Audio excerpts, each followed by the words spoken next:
exactly. Like sales is so valuable to everyone, right? Obviously, primarily to the person who is doing the selling, the seller, because it feeds their livelihood. But also, I understand business so much better, and what I mean by that is how companies work. The inner workings of tiny companies to pitching to enterprise companies as a BDR, like 500 million plus turnover. You don't get that without really considering whether it's the right fit. The emotional intelligence required to cold call is incredible, because emotional intelligence and resilience, for me, there's quite a lot of overlap. Because if you get 15, 20 no's in a row when you're calling, like you get a really good run of getting through gatekeepers, getting put through, but every single time the decision maker absolutely slams the phone down on you. To have the emotional intelligence to take a step back, take 5 minutes, reset, and go again is enormous. Like there's obviously the cliche that sellers are very damaged people because people say no to us so much. To be honest with you, I'm not sure that is a cliche. I think it's absolutely 100% true. But we've got that emotional intelligence to get back up again. Could quote Rocky there, but again, I won't. There's so many opportunities for quoting films in this. This is really.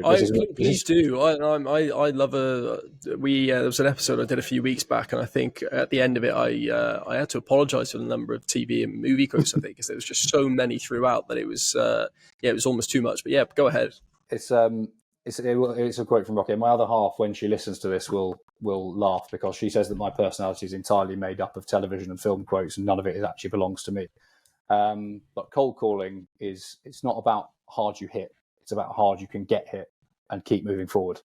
Because, as I said, that speaks so much to getting back up after getting 10 no's in a row, getting 15 no's in a row, not getting through to anyone for 2 days, which is possible, and to have the emotional intelligence to turn things around, to get 10 no's in a row, and then that last call before lunch, or that call at 5:20 or 4:59 or whatever time you leave the office, grind out a meeting out of it, is so impressive. Like the guy that speaks to 15 people in a day, gets 14 no's and books a meeting with his last call, that is the most impressive person on the sales floor, without a shadow of a doubt. And again, it speaks to that sort of teamwork, because your mate next to you will have watched you get absolutely binned all day. Every single time you get through to someone, it's a no. You might hear some success from them, like there'll be a high five, a fist bump, whatever. Like go and ring the bell if you book a meeting, if that's your company's thing. I mean, I've had a bell, I've had a gong, things like that. It is that emotional intelligence to understand it's not my fault, sort of thing, because, as I've said 3 or 4 times, sales isn't a science.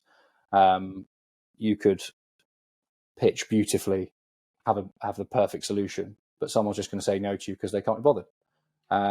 So to have the emotional intelligence to understand that and give it another go tomorrow or the day after that, is something that is so fundamental and is so impressive about sellers in general, I think.